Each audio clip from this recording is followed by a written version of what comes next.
se întâmplă după ce se închide laptopul? Începe un minut peste program. Ieșim în stradă și punem întrebările pe care în ședințe nu le pune nimeni. Pentru ce salariu s-ar muta în România un italian, un spaniol, un britanic, un american sau un japonez? 4.000 pe lo meno. 350. 4.000 euro. Come te Când ai de luat o decizie importantă și dificilă, nu ca urcatul acestor scări pe care le-am urcat de altfel de vreo 5 ori până a ieșit filmarea, dar o decizie mare de business, la ce te gândești? Dacă ai primit 10.000 de euro, te-ai mutat din Cluj în București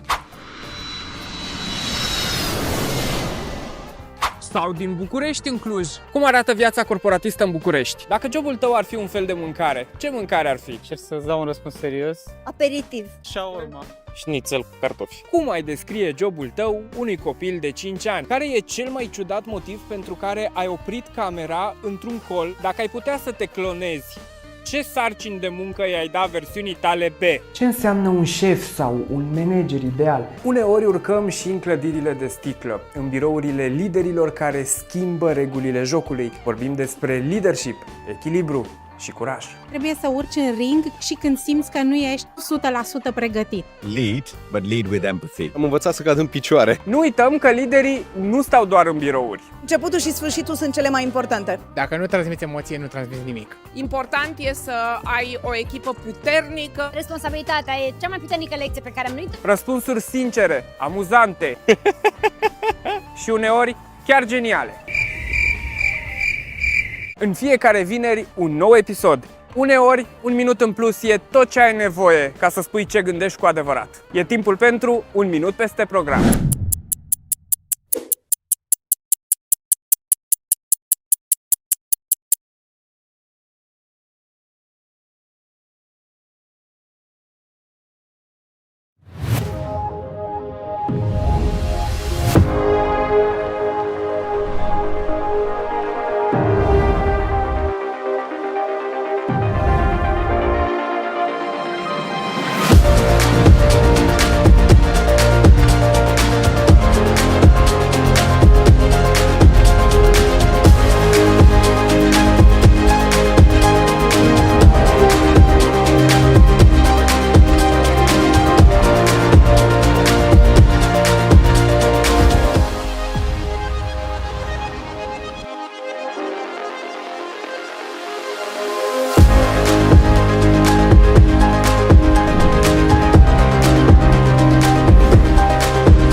se întâmplă după ce se închide laptopul? Începe un minut peste program. Ieșim în stradă și punem întrebările pe care în ședințe nu le pune nimeni. Pentru ce salariu s-ar muta în România un italian, un spaniol, un britanic, un american sau un japonez? 4.000 pe lo menos. 3,50. 4.000 euros. Come quanto te livrei? Când ai de luat o decizie importantă și dificilă, nu ca urcatul acestor scări pe care le-am urcat de altfel de vreo 5 ori până a ieșit filmarea, dar o decizie mare de business, la ce te gândești? Dacă ai primit 10.000 de euro, te-ai mutat din Cluj în București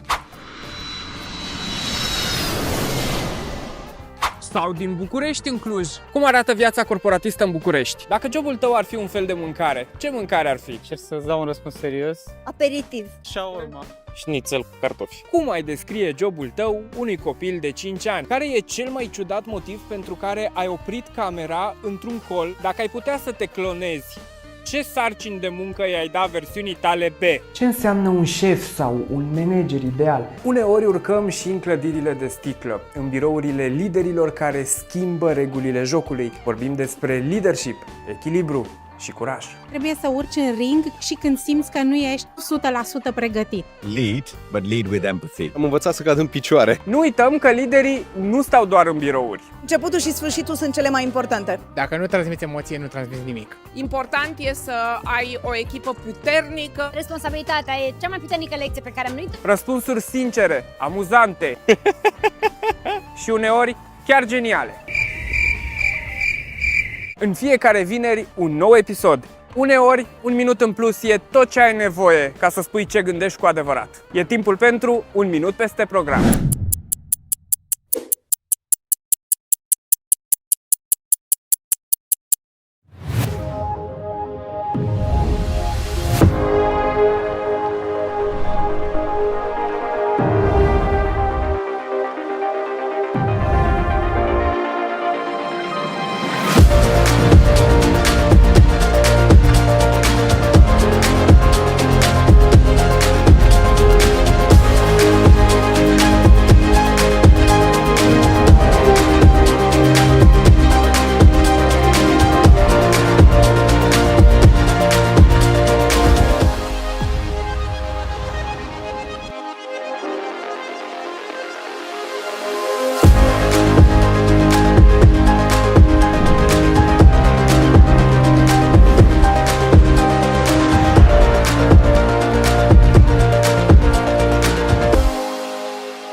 Ce se întâmplă după ce se închide laptopul? Începe un minut peste program. Ieșim în stradă și punem întrebările pe care în ședințe nu le pune nimeni. Pentru ce salariu s-ar muta în România un italian, un spaniol, un britanic, un american sau un japonez? 4.000 pe lo menos. 350. 4.000 euro. Come mai te livre? Când ai de luat o decizie importantă și dificilă, nu ca urcatul acestor scări pe care le-am urcat de altfel de vreo 5 ori până a ieșit filmarea, dar o decizie mare de business, la ce te gândești? Dacă ai primit 10.000 de euro, te-ai mutat din Cluj în București sau din București în Cluj, cum arată viața corporatistă în București? Dacă jobul tău ar fi un fel de mâncare, ce mâncare ar fi? Încerc să-ți dau un răspuns serios. Aperitiv. Shawarma. Șnițel cu cartofi. Cum ai descrie jobul tău unui copil de 5 ani? Care e cel mai ciudat motiv pentru care ai oprit camera într-un call dacă ai putea să te clonezi? Ce sarcini de muncă i-ai da versiunii tale B? Ce înseamnă un șef sau un manager ideal? Uneori urcăm și în clădirile de sticlă, în birourile liderilor care schimbă regulile jocului. Vorbim despre leadership, echilibru și curaj. Trebuie să urci în ring și când simți că nu ești 100% pregătit. Lead, but lead with empathy. Am învățat să cad în picioare. Nu uităm că liderii nu stau doar în birouri. Începutul și sfârșitul sunt cele mai importante. Dacă nu transmiți emoție, nu transmiți nimic. Important e să ai o echipă puternică. Responsabilitatea e cea mai puternică lecție pe care am nuit. Răspunsuri sincere, amuzante și uneori chiar geniale. În fiecare vineri, un nou episod. Uneori, un minut în plus e tot ce ai nevoie ca să spui ce gândești cu adevărat. E timpul pentru un minut peste program.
Ce se întâmplă după ce se închide laptopul? Începe un minut peste program. Ieșim în stradă și punem întrebările pe care în ședințe nu le pune nimeni. Pentru ce salariu s-ar muta în România un italian, un spaniol, un britanic, un american sau un japonez? 4.000 pe lo menos. 350. 4.000 euros. Come quanto te livre? Când ai de luat o decizie importantă și dificilă, nu ca urcatul acestor scări pe care le-am urcat de altfel de vreo 5 ori până a ieșit filmarea, dar o decizie mare de business, la ce te gândești? Dacă ai primit 10.000 de euro, te-ai mutat din Cluj în București sau din București în Cluj, cum arată viața corporatistă în București? Dacă jobul tău ar fi un fel de mâncare, ce mâncare ar fi? Încerc să-ți dau un răspuns serios. Aperitiv. Shawarma. Șnițel cu cartofi. Cum ai descrie jobul tău unui copil de 5 ani? Care e cel mai ciudat motiv pentru care ai oprit camera într-un call dacă ai putea să te clonezi? Ce sarcini de muncă i-ai da versiunii tale B?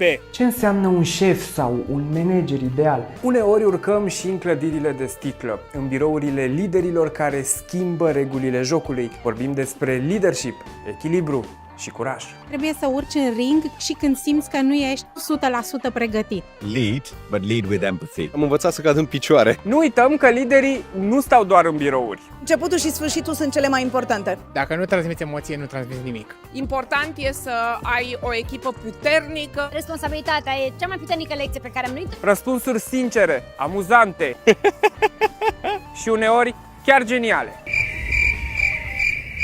În fiecare vineri, un nou episod. Uneori, un minut în plus e tot ce ai nevoie ca să spui ce gândești cu adevărat. E timpul pentru un minut peste program.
Ce se întâmplă după ce se închide laptopul? Începe un minut peste program. Ieșim în stradă și punem întrebările pe care în ședințe nu le pune nimeni. Pentru ce salariu s-ar muta în România un italian, un spaniol, un britanic, un american sau un japonez? 4.000 pe lo menos. 4.000 euros.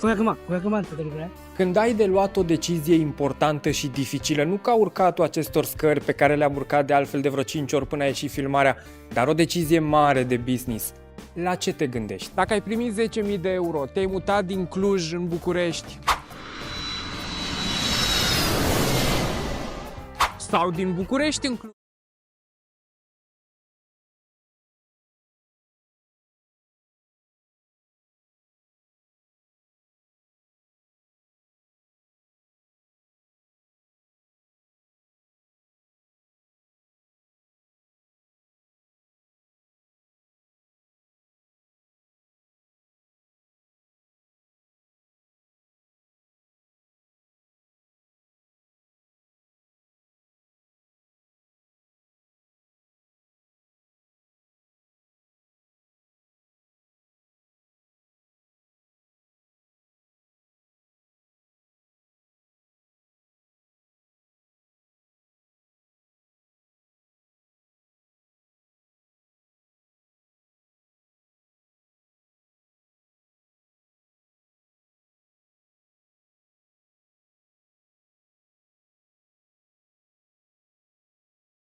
Bună dimineața!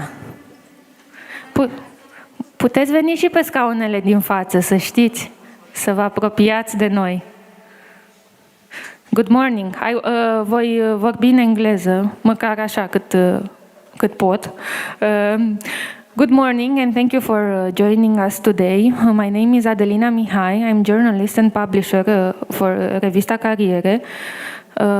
For the ones that don't know that Revista CARIERE is a 24 years old magazine, and it was took over 2 years ago by training firm Ascendis. We are at our second time here in Cluj with this event, CEO and HR Roundtable, where we want to find out the latest trends in the labor market in different cities. And I think it's our 18th event that we have had organized in this format in the past year and a half. Labor market is not doing very well right now in Romania. Everyone is laying off, especially in automotive and in IT industry. We came from an event a couple of days ago organized by Manpower Group Romania, and they found out that for the next quarter, the percentage of companies that are laying off is the difference between the percentage of companies that are hiring and the companies that are laying off is minus 12%. So more companies are making layoffs than companies that are hiring, and AI is a nice excuse for that. But I read the news in the morning and I saw that a company, an IT company in US, I don't remember, Snowflake, I remember the name. Snowflake said that they will first lay off 200 people to help the other that are remaining to improve productivity. So there are a lot of trends that we want to see and catch them in news stories. And the objective for our today's event is how to keep our employees happy when everything is going down, when the cost needs to be cut, when layoffs need to be done. So maybe we can find some answers and some good practices that companies are doing here in Cluj and in Bucharest, Gorkem. So I will present our guests, and after that we will start the debate. So from right, that's right, from right to left, Gorkem Oran, General Manager of Edenred Romania, Victoria Constantinescu, CFO of Edenred Romania, Caitlin Caradi, Executive Vice President, Finance and Operation, Messenger Romania, Iulian Foca, HR Manager, Messenger Romania, Bogdan Purchera, Managing Director and Business Development, NVIPCO, Ioana Câmpeanu, HR Manager, NVIPCO, Claudiu Câmpan, HR Manager pe Hart Group, Iulia Zbiera Flora, CFO pe Hart Group, and Georgiana Andrei Muntean, Commercial Director, Subscriptions, Regina Maria.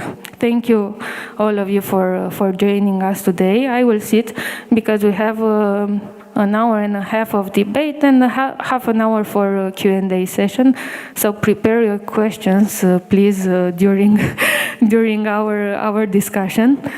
So first of all, I would like for all of you to introduce yourself, tell us a little bit about your career story, but in a short way. And how many employees do you have in Romania, and what's your activity here and the challenges that you have right now in terms of HR. So Gorkem, please take the lead. Hello. Okay.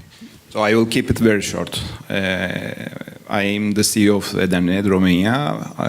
I'm a Turkish guy working in a French company, living in Romania. So I know it's not the best combination, but I still do my best. So we have 4 entities in Romania. So in total, I will say, to keep it simple, we're around 1,000, like 200 in Romania, digital centers, some shared services, in total 1,000. What are the challenges? I think there are, most of them you mentioned. The market is not super growing, and the best time, at least I'm here only 3 years, but this is what I see. This is the worst moment of the last 3 years. I don't know the previous one, but this is an opportunity for us to invest our people, and this is how we are looking in our company. Thank you. Okay, Victoria Constantinescu. I am CFO for Edenred Romania. I have more than 20 years in finance. I was working for many brands, well-known brands from Nestle, cereal breakfast, Nesquik, Chocapic, also Nespresso. Then I started to discover a bit cosmetics industry, working with Nivea and Eucerin. And since September, I started a new journey. I took the opportunity to come to Edenred Romania, and I have to be honest that I really enjoy here. I enjoy first the team. It's an amazing team, so I really love. And of course, I enjoy also the fact that now I changed a lot the industry, and I am learning a lot as well. So for me, it's a good match. Did the benefit package attracted you? Of course, I am traveling more now. Okay, thank you, Victoria. Katalin? Thank you so much. My name is Katalin Karadi. I'm really glad to be here today. I'm managing director at MSG Romania, practically part of the MSG Global International Group with headquarters in Germany. We are an IT company in Romania, right now around 700 employees. We're actually building this organization from 2008. Started in Cluj, and right now we have also in other cities offices. My background is actually finance, so I'm a numbers person, but what I learned in the last, 18 years, it's such a long time, that I'm convinced that the most important metrics are at organizations, the one that you never find on a fancy spreadsheet or dashboard. And maybe we will discuss also this topic later. What are the biggest HR challenges right now at our company? We are IT. I promise we will be true to ourselves. What you heard till now about IT, in the sense that our problem right now is not necessarily talent acquisition or retention. We are in such a lucky place that since the beginning we are constantly on a growth journey. We are hiring also right now. Actually, you would say that this is a positive thing, a good problem to have. But there is a silent risk in this situation, in the continuous growth. And I would say it's the culture dilution. And it's a risk that you are going to be aware only at the moment when it's already happening. Thank you very much, Katalin. Hi, I am Julian Foc. I'm the HR manager. I'm HR manager within MSG Romania. Thank you, Koto, for saying a lot about our team. So I will just skip this question. I don't have, let's say, a standard HR manager role. As you know, as per the job description, more or less I sit somewhere between the business and the people. My main focus is on processes, procedures, and supporting colleagues to understand what the business desires and to transform them in, let's say, a more practical way through these policies and procedures. So not to complicate things, but to make things easier and understandable for our colleagues. In regards to what would be a challenge, as Koto said, we are lucky that we don't have a turnover, let's say, issue. I think the biggest challenge from an HR perspective, and here I'm shifting a little bit to learning and development, is to make our colleagues understand that this is the moment of self-discipline. So you need to perform better, but you have to take action on your own career path. Don't just wait the L&D team to put a clear career path with steps and so on, and you just take it as a code and then you go forward. So I think this is the biggest challenge, I repeat, to make people understand that you need self-discipline. Wow, it's a quite change of perspective, because we know that IT specialists were the most spoiled employees on the market, and right now you can have to find your own career path. Just navigate through. Yeah, I think this is the moment where almost everything is shifting. You shift your perception on roles, on technology, on how life is going. So you look at the social and the economical side and so on. So I think, yeah, you're right. There's, let's say, a cliche about IT people being spoiled, but and perhaps we will develop this subject later. I think now the people need to understand, the IT people need to understand that they can no longer be just the people who are writing codes. So this is why I'm talking about self-discipline. Okay, thank you. We will develop on this topic later. Thank you, Bogdan. Thank you very much. Thanks a lot first for the invitation. For me, it's the first time in kind of roundtable, and yeah, glad to be part of this, because in Envipco, this is really a kind of, I don't know, the red wire in our company. Envipco, we represent Envipco together with my colleague, with Ioana. So basically we make RVM machines. Probably most of you doesn't know, RVM machines means that the machine you put the containers, the beverage containers, to take back your warranty, in the supermarkets are everywhere. And it's a multinational company which comes in Romania in 2018. And yeah, because you asked me about a kind of business story, so at least, and also related with the package of benefits in the multinational company, it was not the case for me. And I think in Envipco, if you come tomorrow, whatever, you will be there. It's the challenge that we have, because what we are doing in Romania, we produce the machines here for the whole Europe, and what you see in supermarkets are made in Romania, which is great, and we were lucky to be part of a business which basically impacts all of us, what means this recycling and environment. But about the people, I think it's very tricky, the subject that you want to touch. We have a new CEO, which starts 4 weeks ago or something like this. And like it happens very often in the multinational company. And after he made the first tour, was in Bucharest, blah, blah, blah, with stakeholders, clients, and so on.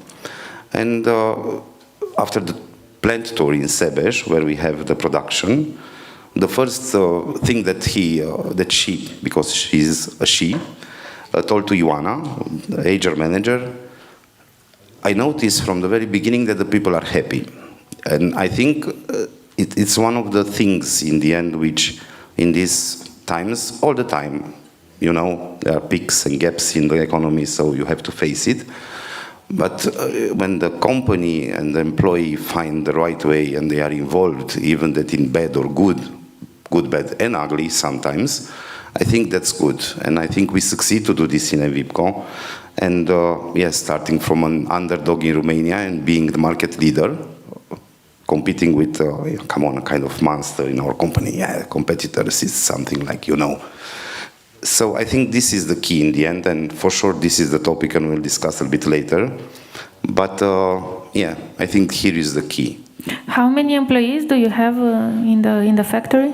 160 or less. Ioana knows better the numbers. I don't know exactly, but it's not a big company, but with a huge impact, because again, we produce, we put in the market, and so on.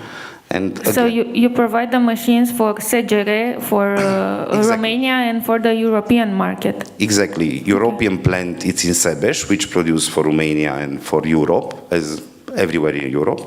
And sure, we have 3,000 machines in Romania, in supermarkets, yeah, as you see. Again, these machines, which sometimes doesn't work, I know, don't kill the messenger. But anyway, yeah, they are producing in Romania with Romanian suppliers, and we develop the suppliers, Romanian suppliers, with us. And I think all of us in our company feel part of this. Sure, a little bit lucky, because we are in a kind of area of interest that extremely interesting and trendy, if I could say like this. But beside this, yeah, I think people, it was clear in our journey in Romania, the key success factor by far. Thank you. You made us very responsible with recycling. The law, not The law and The law, you yeah, and absolutely, because it's the law in the middle, but in the end it's good. Thank you. Okay, so thank you for your invitation first. My name is Ioana Câmpianu. I am HR manager in Envipco, Romania. I'm working within this great company since 2021. My professional background is in automotive.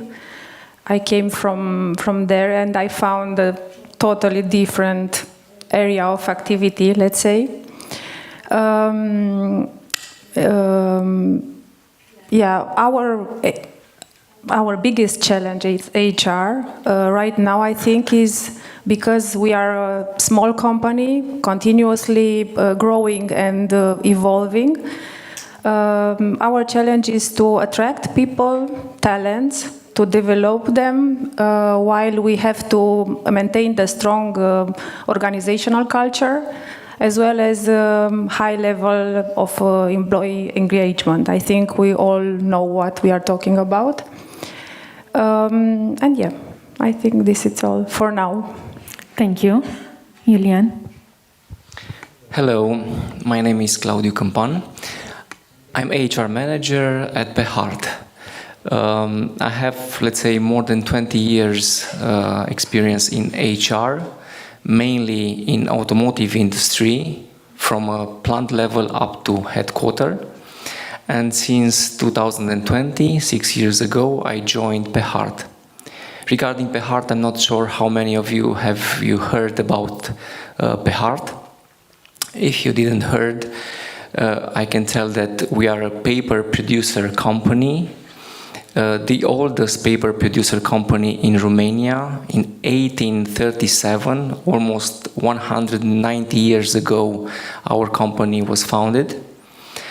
We have around 530 employees working in 2 facilities, one which is pretty close here in Dej, and the one which is the oldest is situated in Petrești near Sebeș.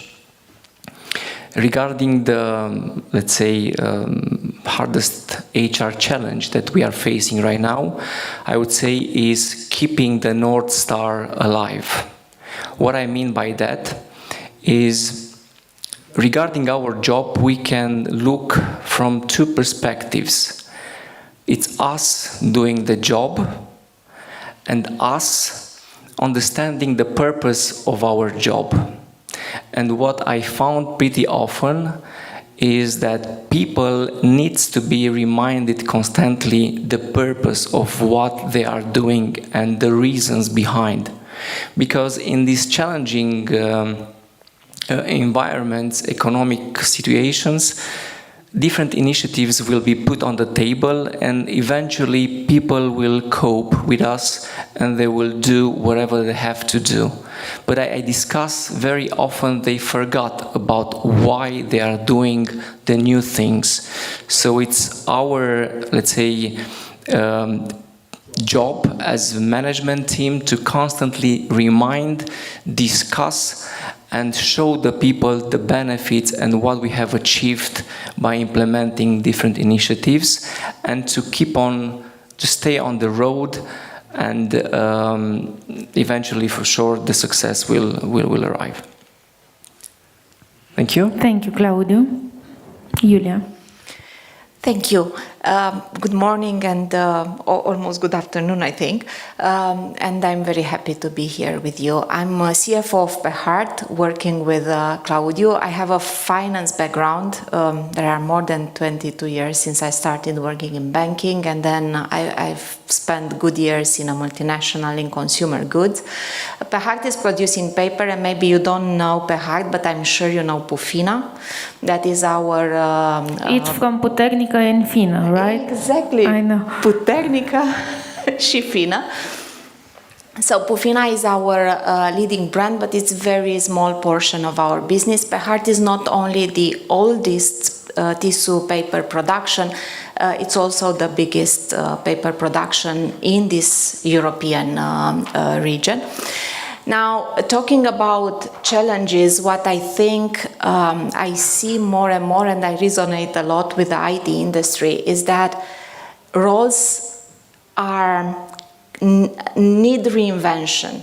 We need to look at what we are doing in the past and what is still relevant to do in the future. And I will give a very clear example on financial, on reporting, for example. We're looking at some KPIs and we're doing some analysis and we're doing some reporting years ago, maybe even a month ago, and now we think that they are not as relevant as they used to be. And we can do them easier, we cannot do them at all. We could shift for reporting to analyzing from KPIs that are lagging KPIs, looking at operational results, to KPIs that are rather leading KPIs. And how do we do that? What technology we use, what people we use, it's something that we have to be constantly aware of and constantly analyzing. Thank you. Georgiana? Good morning. I'm Georgiana Andrei. I'm the commercial director of the subscription division of Regina Maria. I suppose, or I hope, all of you probably heard about Regina Maria, and probably you've also visited one of our clinics for prevention reasons, not for treatments. I've been with Regina Maria in the healthcare industry for the past 10 years, and probably when you'll hear me talking, you'll see the passion, because you are talking about finding the purpose. For me, this healthcare industry really I really found my place here, coming with a background of 15 years in consultancy, which is the second part that I really keep it with me. And for me, this kind of invitations that we receive here, I really like these conversations, because my role in Regina Maria is to listen to our partners and understand which are the needs. I think 8 years ago, we came with the idea of understanding what's the job the subscription does for our clients. And because you are asking about which is the toughest thing, whenever the market is changing, whenever there is a new environment, the job the subscription does is changing. So for me now, the question is, what's the job the subscription is doing for our clients in this period? So this would be my personal challenge. And otherwise, if I look at Regina Maria, we have, because you're asking about the number of employees, we have around 11,000 employees at this point. The subscription division, people which are dedicated to our subscribers, we have 600 employees. This includes occupational health doctors and the commercial teams. And I believe that the biggest challenge that we are facing now is getting rid of the noise. There is so much noise coming. Bad news from one direction, insecurity, what will happen with the job, what is happening at home, what should we teach our kids in order for them to be relevant in 10 years. And it's somehow, I mean, there is so much pressure on me and also on my colleagues. And I believe that from the HR perspective, this is what we are trying to see. How can we provide mental well-being for the people in order for them to be able to cope with the situation? Because the reality is that the rhythm will not slow down. We need to accept there will be changes, there will be stress. We just need to be well equipped in order to be able to go through this period and for what it will happen. I keep saying that the saying of "may we live in interesting times," really, this is not a good saying. I don't want to hear it anymore. Thank you, Georgiana. So I came to a first conclusion after this round of answers. You emphasize a lot the meaning of work, the meaning that for the employees to keep them sane and joyful and happy at work.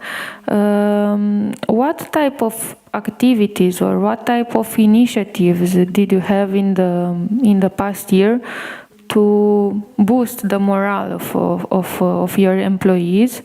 Because we all see that the salaries are not increasing, On the opposite side, the inflation rate is higher than the average salary increase, so people are seeing that they are getting less money and the cost of living is higher. What did you do in your own companies to increase a little bit the joy of work? Please, Gorkem. Because you see also what other companies did. Yes, for sure. So, but I want to start with a very short story that I experienced when I moved first to Romania. When I came 2.5 years ago, my HR director told me that you need to meet the representatives of the people, the employees. And I said, why? Okay, whatever, the history, I never had this experience. And it was lovely, because when I went to the, let's call it negotiation, because they want to call it negotiation, and it was very tough. And it was super weird for me why I need to negotiate with my employees about they are asking everything. I mean, increase the holiday, work from home, the salary, benefit, I want new cars. I mean, I was in shock, let's be honest. And even more, I was mad. Because, okay, I don't have this culture from my country, and I didn't understand in the beginning, but they were super demanding. And the first time, okay, I was mad. Then the second, I said, okay, let's take this as an opportunity to understand what is the new culture, to adapt myself in the new country, etc. But they were tough, and I loved it. Starting like these conversations, okay, and this year, and we did with Vicky together, it was a very big difference when we joined, I think, November, December, the discussion. They came, like 4 or 5 people, the representative of different entities, and they say like that, Görkem, we don't want anything from you, okay? And we were like, how this is possible? Because as you mentioned, like the inflation, the market is difficult, etc. Because what you have done as the management in the last 2 years, we never seen it. And now we don't see ourselves asking something from you, we feel bad. And we were shocked, all of us, the HR director, my CFO, me, wow. Because 2 years ago, these guys were killing me in the meeting, okay, attacking me, oh, this you didn't do, blah, blah. And today, the level of maturity and the change, actually, it was. And it was not so bad in November like today, because it's, I think, getting worse. So they asked actually just a few things. They said, okay, keep our benefits, blah, blah. Please, because the government just announced the meal voucher increase from 40 to 45, and I think you should do. I mean, like, you are the provider, and this is must, granted. I said, okay.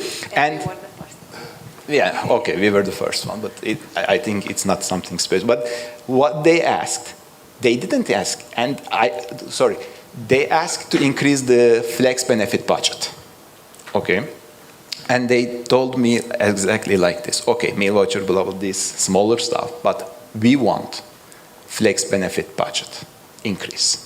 And to be honest, we are above I mean, of course we should be, but we are beyond it's very high. And I was surprised because, and I asked them very openly, which stupid CEO would ask the employees, you don't want salary increase? I did. And I said, but guys, you don't want salary increase? They said, no, we want budget increase in benefit online.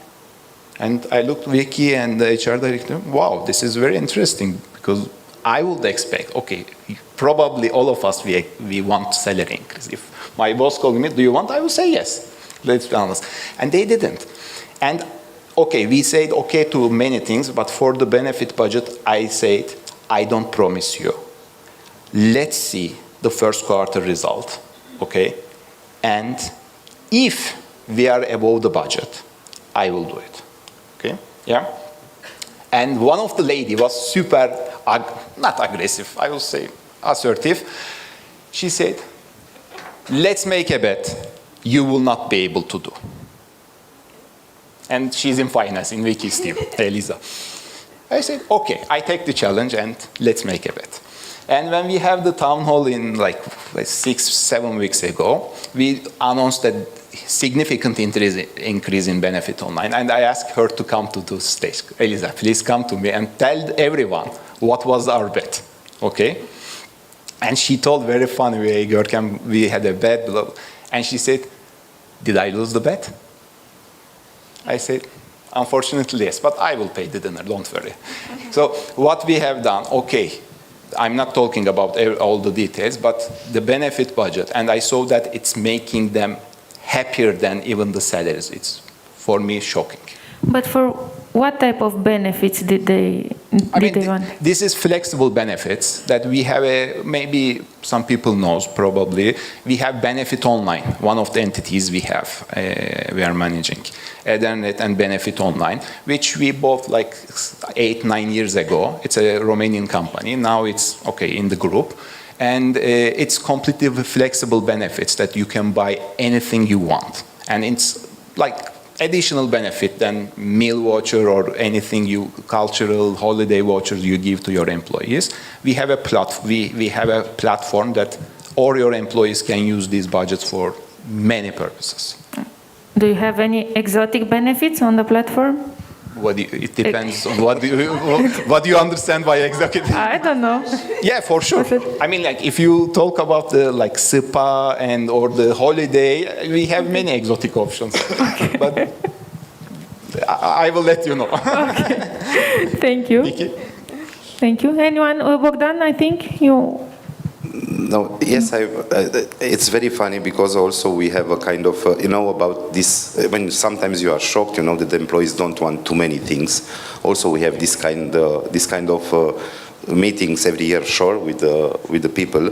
But what was interested, because, yeah, again linked with these days new CEO visit, for me, EMVIPCO is the first multinational company experience. I work in medium, big Romanian companies.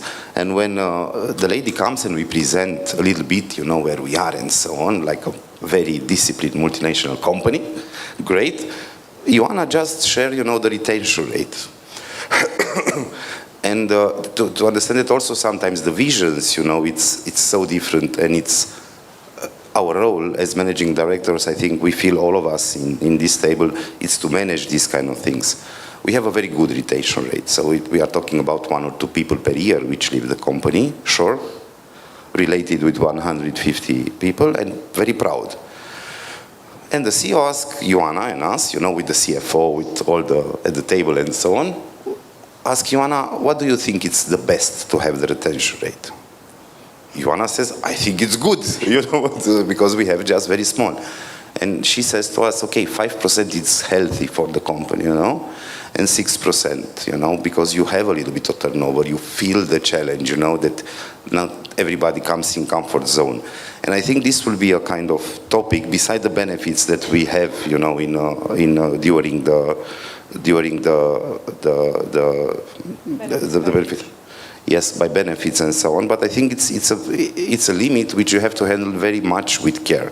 What you said also, and what we said, what's the limit of comfort, which I think we need for our employees, but in the meantime to be challenging, because in the end we have some challenges as a private companies in the end, because we have to be profitable in the end, and I think this is the rule that, we are running the world in this moment. That's all I want to say. Thanks. Thank you. Thank you. Catalin, I wanted to ask you, we talked about the IT sector, it's a war of talent, and now companies are downsizing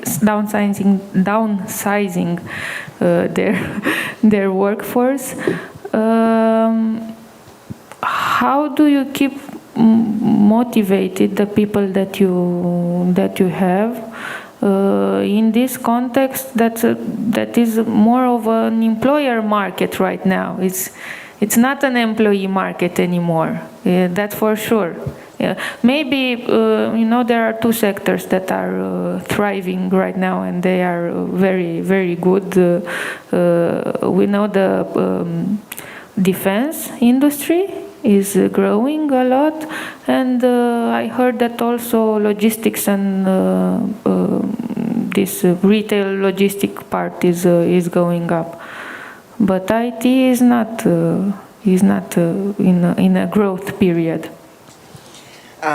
I was actually waiting for this question. I think it's unavoidable to talk about this situation right now, but I will actually push back slightly on this framing, at least from where we sit right now in Cluj and Romania. We are not in a crisis mode, so please don't panic. What I think we are actually experiencing is a pressure on productivity and continuous optimization, not restructuring in a dramatic way. Yes, there are some companies who are sizing down right now a little bit. They need to correct the overhiring what they did in a booming period, but there is also just a consequence of reactive planning. Efficiency over headcount growth, I think what we are facing right now in the global IT industry, and this is also mirroring in Romania. Turnover is growing way more faster at these companies than the headcount number. So that is like the new reality that we have to accept, I think. And I will not talk about AI today. Please don't. We can do a separate discussion about it today. Let's focus on our people, because one of our biggest benefits are unlimited shots at company events, and no AI will challenge you ever at this part. So my philosophy is actually that you should never get to a moment when you are facing difficult decisions. Don't give any surprises to your employees, and especially not to yourself. What I mean about that, how you plan, how well do you know your numbers, how you are continuously adjusting to the new normalities, how do you make, for example, zero-based budgeting, challenging always the status quo, revisiting what actually brings value to your employees, to your company, and maybe find smarter, more creative alternatives for them.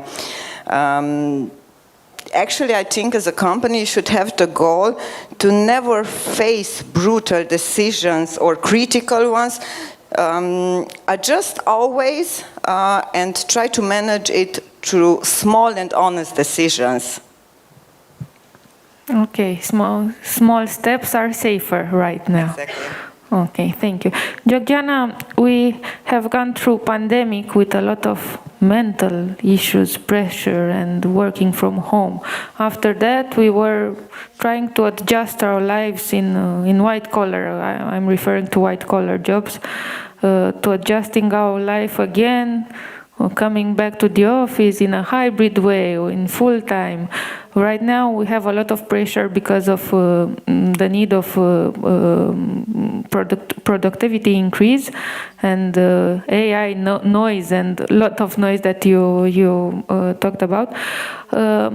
What can companies do for their employees to help them to get easier through this stress time that we are living? This is a very sweet subject for me, because I'm also coordinating our mental health division in Regina Maria, so it's my soft spot, it's my baby in a way. This is a very complicated subject. Yesterday I was having a discussion with an HR director from an IT company. She came to speak with part of my team, and we were discussing about her challenges, and we asked her which is her biggest challenge in this context. And she said, keeping my employees with their mind all together. This is my biggest challenge, making sure that they will be okay in 1 year's time, because otherwise they won't be able to be productive. And because you mentioned a little bit earlier the joy, we had a project that we did with a client of ours in IT, that it was a well-being project that was called Vitamin Joy. And we had 6 months in which we discussed with the employees what kills joy. And then we had another 6 months in which we discussed about what creates joy for them. This was the vision of the company. They wanted to... And what kills joy? I think it's personal from each company to another, so I don't think it's necessarily...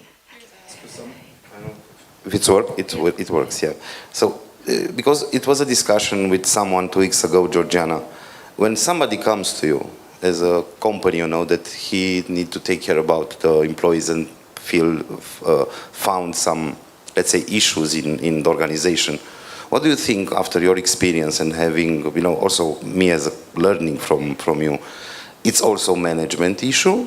Or it's all the time, because, you know, all the time we have to admit that also our employees is our mirror in the end, you know? So it's all the time a problem that comes to you. Maybe you can give us a feedback about this, but beside this, it's something a mix, no? Yeah, it's, I mean, when we talk about mental health, mental well-being, it's never the responsibility of the company or only the responsibility of the employee. It's all together. It can't be on one side. But on your topic, it's something a little bit on the side subject. We made together with the factory in our portfolio an analysis on their medical leaves. Because for factories, this is a big problem. And when we analyze them, and we were trying to understand why do we see such big differences from one department to another. And we are trying to understand, because the work was not so much different, because we say, okay, heavier work, maybe they have more problems. And one of the things that we realized was the way that the heads of the department were behaving was having an impact. Because if, for example, an employee would say, you know, I need a day off, and the head would say, no, you can't have it, well, he would have 3 days off from the family doctor. So it was an impact, and we realized, and we did a program with the, I don't know how you call it in English, chefi, the heads of departments, to explain to them the impact of the way that they are acting with the employees in factories. But talking about your points, and now I'm trying to structure just a few ideas about what companies can do, and maybe some things that you didn't think of. One of the biggest challenges for managers today is how to behave. What do you do if you see a colleague that is not well? How do you talk to him and try to help him? Because many times we don't know how to do that. So we created, you all know that we have the first aid courses, which are mandatory in Romania for a number of employees. We have also a psychological safety course that we are usually doing with managers or with HR people. And in these courses, you learn how to identify a colleague that might have a problem, which are the signs that you look at, and afterwards, how do you speak? Because it's different that you speak to a person that is having a panic attack or somebody that is in depression, or so it's different, and it helps the managers to better cope with the situation. We have just like this, we have also a 24/7 psychological health line. When 24/7 there is a therapist answering on the phone, and you can use that therapist. I'll tell you how I used it. One day when I was feeling that really, I was having a fight with my boss, something was not working at home, a kid was I was yelling at the kid. So it was like, it's the end of the world. It's a 15 minutes discussion that simply helps you put a different perspective on what's happening and helps you in those moments of, I can't do anymore, put a pause, and for me, it really helped me understand and look different. It was really nice because at the end of the conversation, the therapist asked me, so which are the 2 things that you will do starting today? I mean, really focused on this, and they are trained in this direction.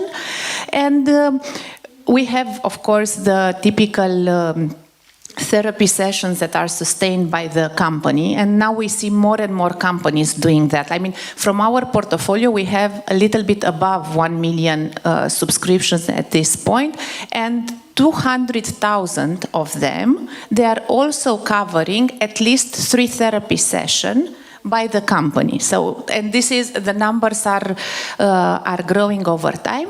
And another thing that we realized, and I will close with this, talking about how can we help in moments, if some of you are our clients on occupational health, maybe when you met with the occupational health doctor, you got some questions which were not normal, let's say. I mean, you wouldn't consider them typical. They would ask you, how did you sleep? Did you feel stressed? How often do you feel stressed? So there are a few questions that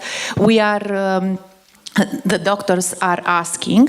And the doctors, based on what they are sensing, they could recommend to the patient that they would make them a recommendation to go to the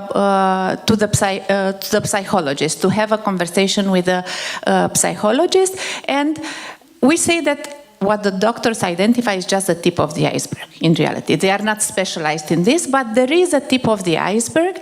And together with many companies in our portfolio, we said, okay, for those employees that are this tip of the iceberg, let the company pay for their therapy, for 5 therapy sessions, at least to go out of there. So I think the key is, first, how do we identify? How do we make this conversation a natural conversation? Because many times we have the best intentions, but we don't know from where to start. And then how can we support it? Because unfortunately, the therapeutic process, it's not a cheap process. It's not like, okay, you go one time to the doctor and it can be solved. You need a few sessions. I don't want to take all the discussion, but we feel sometimes, or I feel sometimes, speaking with other companies, and also in some cases we have in Evipco, it's in the end the root cause, because you treat something, but I think the mental, let's say, the culture and the mental health of the employees, it's very linked with performance, no doubt. But the idea is that somehow this effect how to be prevented, that's the point. And I'm sure that Regina Maria, it's not necessary also to find the root cause and so on, but I think it's very linked with the management. And I think it's also up to us again, because it's a sign of somehow a culture which maybe is not the best, when you see that your employees are quite sad. And the reason of the question was, in the end, that companies come to you, they have to treat, in the end, give 5 package therapy or whatever it is, but I think it's interesting to understand for everybody how to avoid this in the end, and sure, this duo and this with Regina Maria makes somehow also sense, because with trainings also and everything what happens day by day, in the end you could not, prevention, like in medicine, it's quite clear, and this I want to point out, because I think the companies, when reach that moment that comes to you for some of the problems, comes not as a preventive, but to find solution in order to treat the problem. And most probably, I don't know, from your experience, it's not nothing on Regina Maria. It have to happen something inside of the company, no doubt. Yeah, for sure, it's 3 parties, and especially when you talk about therapy. The person they need to want to go there. It's not something that is hurting, like, when you have a toothache, you will go to the dentist. If you are not feeling well, and maybe you are not sleeping well, okay, it's normality. But I'm looking, probably some of you know that we were bought last year by a Finnish group, Mehiläinen, and we are really looking at what they are doing in Finland, because from the psychological point of view, they are at next level, and we are looking at what they are doing at occupational health in Finland. Yeah. And it's a different level. I mean, they have a service when you can have a one-to-one between the employee, his manager, and a psychotherapist, like with children, or the occupational health doctor. And this is normality. This is part of their standard service. We want to try it in Romania, but we don't know how it will be. I think this will be interesting because, like with my kid, when I have some problem at school, and I have to admit that I have sometimes, with my boys especially, I go with the teacher, with my son, and meet. Okay, it's somehow in three because also the management have to be there, and I think it's quite interesting, at least for us. We are at the beginning of this process, so maybe in 1 year or two we can provide also data. We can do a pilot. And a pilot, of course. Okay, because we have two ladies that are CFOs in the panel, and we are talking about how to bring costs down while keeping employees happy. I would like to ask you, which are the measures that when you have to cut down some costs, where are you looking at, and how is HR budget in this equation? Where do you cut first, and how do you look at people behind the numbers that you see in the budget? Thank you for the question. I think I'm in a very lucky position, as in the big scheme of cost for a production company that is heavily consuming raw material and energy, the cost of people, it's not such a big bucket. So it's not the first one that we are looking at. I think companies that are rather service providers, they would look first at this bucket that is a bigger bucket in their cost scheme. For us, I would say we are rarely looking in the first position at it. However, it's not that we overlook. What am I looking at? And to be honest, I somehow think that I'm not doing it rigorously enough, is to look at productivity. We are a company in expansion mode. We have invested in the last more than 10 years quite intensively, and we are preparing the people to be able to and ready to deliver at the developed stage that we are envisioning. Hence, we are hiring, we are investing, we are doing a lot of training. When you are looking at how productivity, productivity KPIs, what's the revenue per employee, what is the results that they are bringing while they are hired and trained and so on, not always mathematics is helping and encouraging. And we are somehow asking questions and making some corrections. But again, that is the only way in which we think at budget related to employees. Other than that, energy consumption, it's a much bigger bucket in which we were invested a lot and that we are tracking much more than the employee budget. Thank you. Victoria? So indeed, for us, the cost with employees is bigger, and we are looking very closely, but to be honest, for us, our people are the most valuable asset. So as Gheorghe mentioned, we are still investing in our people, in their joy, in their well-being, in their let's say remuneration and everything, because it's very important for us to have happy people at work. Otherwise, they will not be supporting our clients, our partners, and our let's say our users in a better way. So we really need our team to be happy. And of course, when we are looking to cut some costs, we are looking first on efficiency, because we can implement some tools, we can implement different, I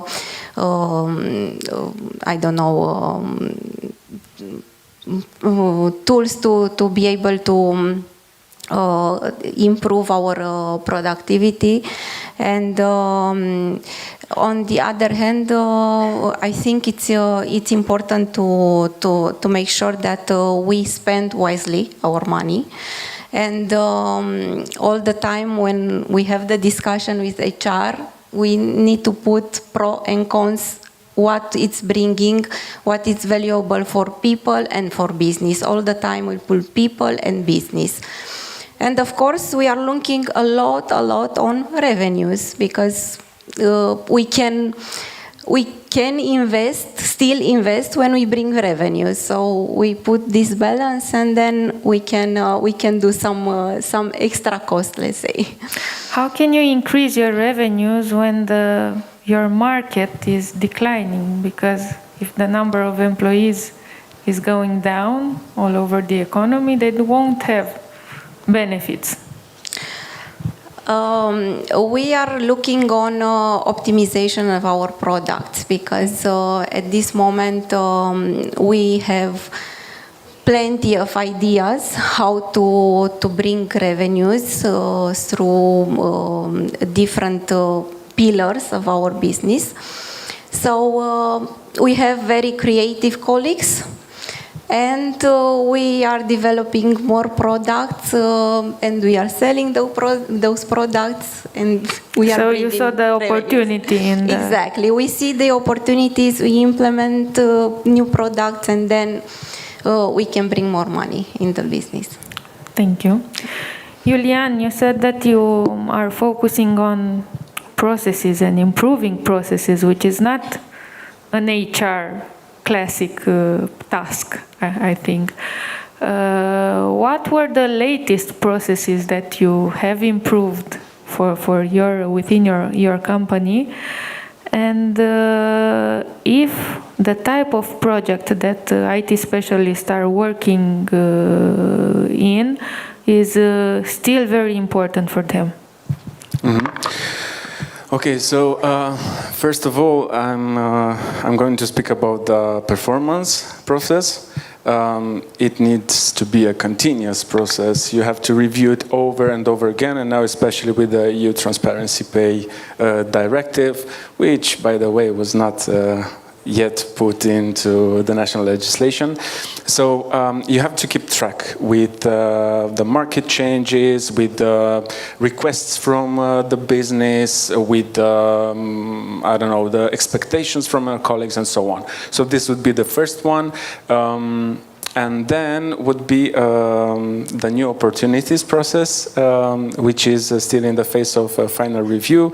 So here we're trying to involve our colleagues into arriving to a certain point where they can take a decision if a certain opportunity would be a go or a no-go. I would like also to come back to cut costing and keeping people joyful and so on. Of course, if you would like to speak in practical terms, you can make an analysis and to see which benefits perhaps are no longer required by the colleagues and so on. But I would also put the accent on the fair, transparent, open discussion. So now I'm talking about the role of HR within the company. As long as an HR supports or is on the side of the business board or is only on the side of the employees, it will be a devil's advocate. So this is the moment where HR needs to keep that balance. We're talking about people who are mature people within the company. We're not talking about kids. So I think the first and the most important thing regarding the discussions and to keeping the morale of employees up is don't lie. And then it depends also on how you address the message and how you instruct the other colleagues from the management layer to understand the topic or the problem and to address it in the same way. Because if they have different understandings, then you will receive different messages, which will make people or employees untrust your message. And of course, this discussion, transparent discussion and conversation needs to, let's say, take place during the years. You cannot just at a certain moment, let's say, oh, now I'm going to be open. So keep the employees and the managers there together, and don't let either the, let's say, lower management levels or the employees alone. I think one of the biggest artists, one of the biggest, let's say, message was also already transmitted by Britney Spears. My loneliness is killing me. No. Thank you. So I kindly ask our speakers in the preparation meeting to think in headlines, to offer a message that you will remain with, and the solution to keep employee morale up, don't lie. It's a great headline, so thank you for that. Okay, thank you. Please tell us, Ioana, what are the little things that you do in your company to bring joy at work? In our company at MVIPCO, we've realized during our experience with people that, of course, the financial compensation counts, but it's not everything. If the people are not having trust into the management, into their leaders, if they are not feeling respected by the management team, they are not committed and they will not register performance. So I think what brings them joy, our employees brings joy, is surprisingly simple most of the cases, because if they feel like they are part of a positive team, if they collaborate in a successful way with their leaders, if they feel that they are treated in a transparent and fairly way, I'm convinced, and we have results on that they will become more engaged and they will come with pleasure every day at work. So for us, it's something already proved. Thank you so much. Claudiu, I would like to ask you, because we have passed through different type of crises along the time. We had the 2008 financial crisis, we had the pandemic time. What did you learn from maybe the mistakes that leaders did, or you as a company did in the previous roles, in the previous times, in the crisis period, and that you won't repeat now? Just to come shortly about the joy topic, I would like to add something on top, is that I have seen people which were not happy even when the salaries increases were announced, because maybe they were looking to capra vecinului. So that tickles the root cause of joy and happiness, and this is related with the mindset. So whatever we are doing needs to tackle this mindset root cause, because some of the actions we can put in place are not necessarily involving money or can be bought with money. So coming back to your question regarding crisis, what we have learned, what we will not repeat, I will start by saying what we should repeat. whenever crises occur, and we see that crises are occurring more and more often those days.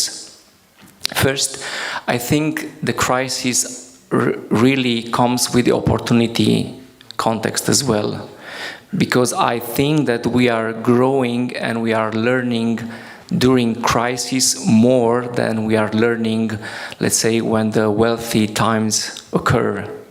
We learn outside of our comfort zone, so that's a good opportunity for everybody, especially leaders, because they are, let's say, first that emphasize certain behaviors.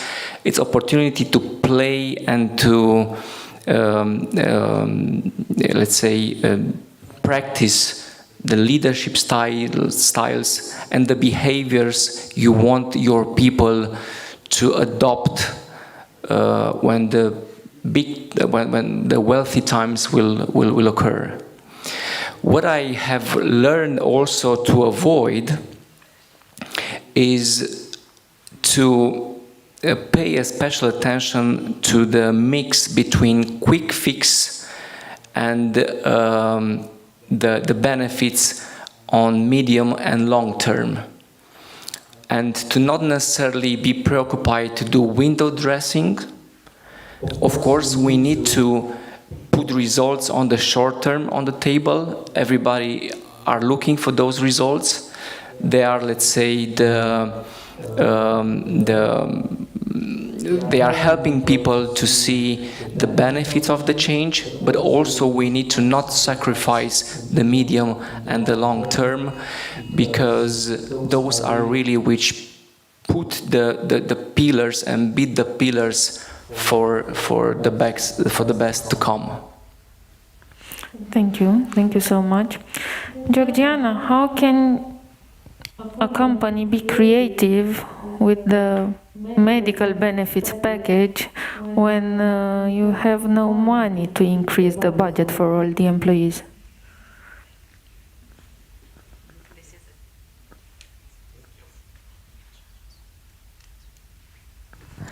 Yeah, this is probably one of the challenges that we are facing in this period. I wanted to say something about, because there is a discussion about the market decreasing, the employee decreasing. Okay, we are looking at our 1 million employees and our 1 million subscribers, and if we look at these subscribers, we had a decrease in the headcount in January, but afterwards it was increased month after month. Okay, there are some companies decreasing, some companies increasing, but overall there is a 0.5 increase May compared to January. It's similar, Cluj, it's exactly in the same area. For example, IT in Cluj, it's flat. Our subscribers and our IT market share is quite big. So in Cluj we have around 85,000 subscribers, and more than 50% of them, they are from IT. And then the second one is manufacturing, which is around 30-35%, most of it automotive, but not only automotive. There is a decrease in the manufacturing. We see a slight decrease in manufacturing and also in automotive, but otherwise, in this base, which represents 20%, around 20% of the whole working population of Romania, we didn't see a decrease. It was a move from one company to the other. We don't know what's still to come. And yes, coming back to your question, the discussions that we are having with companies, it's a lot about how can we optimize. And on one side, how can we optimize, and how can we build on the long run? Okay, how can you help us? Let's look on a 3 years period, and we see more companies looking on a 3 years period, because when you look at a long-term partnership, you can build more. And you say, okay, this is a complicated year, and yes, offering something more to the employees on the health side, which is really appreciated. When you can't increase the salary, HR needs this support in order to offer something. Also, going back to the figures, I looked at yearly, we have around 50%, almost 50% of our subscribers that get a little bit of an upgraded benefit. This was last year, this was 2 years ago. Our expectation was this year would be different. I mean, we didn't expect this. By May, the numbers of subscribers that got a little bit of a better package compared with last year, it's equal. Not more, not less. So in reality, maybe companies are also thinking, okay, if I increase, let's say, if I put a 100 RON budget for a salary increase, the employee will get 60 RON, probably, more or less. If I put 60 RON, so a smaller amount for the company, I can get more benefits, more value for the employee. So this is a conversation on one side. And on the other side, talking about joy and how do we make employees be more, see that companies really care about them, are those kind of benefits that at the first glance seem not to produce value for the company. The company is paying for them, but it's not producing value. And I would give you some examples. We have launched last year the first subscription for people over 65 years, which didn't exist. If you were above 65, nobody would cover you. No insurance product, no subscription product.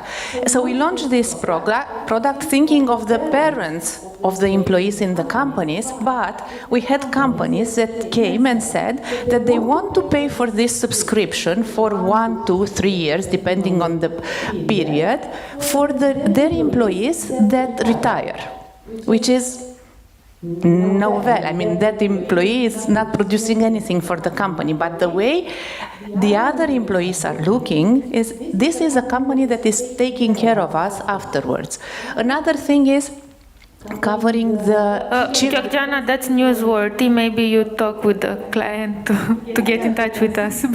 Yeah, I have a client in mind if she wants to speak about it. They are usually a pioneer, so maybe she wants to.